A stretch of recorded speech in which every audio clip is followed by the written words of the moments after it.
नोकरीवर लागताना MSCIT उत्तीर्ण असल्याचं प्रमाणपत्र जोडणाऱ्या जिल्हा परिषदेच्या काही कर्मचाऱ्यांनी प्रत्यक्षात मात्र संगणकावर काम करण्यास असमर्थता दर्शविली आहे। अशा सर्व कर्मचाऱ्यांना ई-ऑफिस प्रणालीमध्ये काम करणं अनिवार्य करण्यात आलं आहे। ही अनिवार्यता नाकारणाऱ्यांची वेतनवाढ रोखण्याचा इशारा जिल्हा परिषदेचे प्रभारी CEO संतोष जोशी यांनी दिला आहे। नोकरीवर लागताना MSCIT उत्तीर्ण असल्याचं प्रमाणपत्र जोडणाऱ्या जिल्हा परिषदेच्या काही कर्मचाऱ्यांनी प्रत्यक्षात मात्र संगणकावर काम करण्यास असमर्थता दर्शविली आहे। अशा सर्व कर्मचाऱ्यांना ई-ऑफिस प्रणालीमध्ये काम करणं अनिवार्य करण्यात आलं आहे।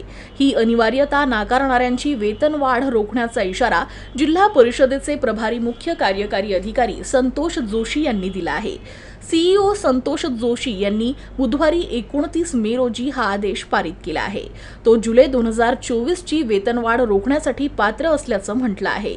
CEO जोशी यांच्या मते कार्यालयीन कामकाजात संगणकाचा अधिकाधिक वापर करून शासकीय कामकाज गतिमान व्हावं, कामकाजात सुसूत्रता यावी, दस्तावेज आणि माहिती सुरक्षित, त्वरित आणि जलद गतीनं प्राप्त होऊन निर्णय प्रक्रिया सुलभ व्हावी, यासाठी ई-ऑफिस प्रणालीचा प्रभावीपणे वापर करून सदर प्रणाली कार्यान्वित करण्यासाठी संबंधितांना आवश्यक सूचना या अगोदरच देण्यात आल्या आहे। दरम्यान यापुढे ई-ऑफिस या प्रणालीचा वापर न करणाऱ्या अधिकारी कर्मचारी यांची जुलै 2024 ची वेतनवाढ रोखली जाईल असे स्पष्ट निर्देश जिल्हा परिषद प्रशासनानं दिले आहे।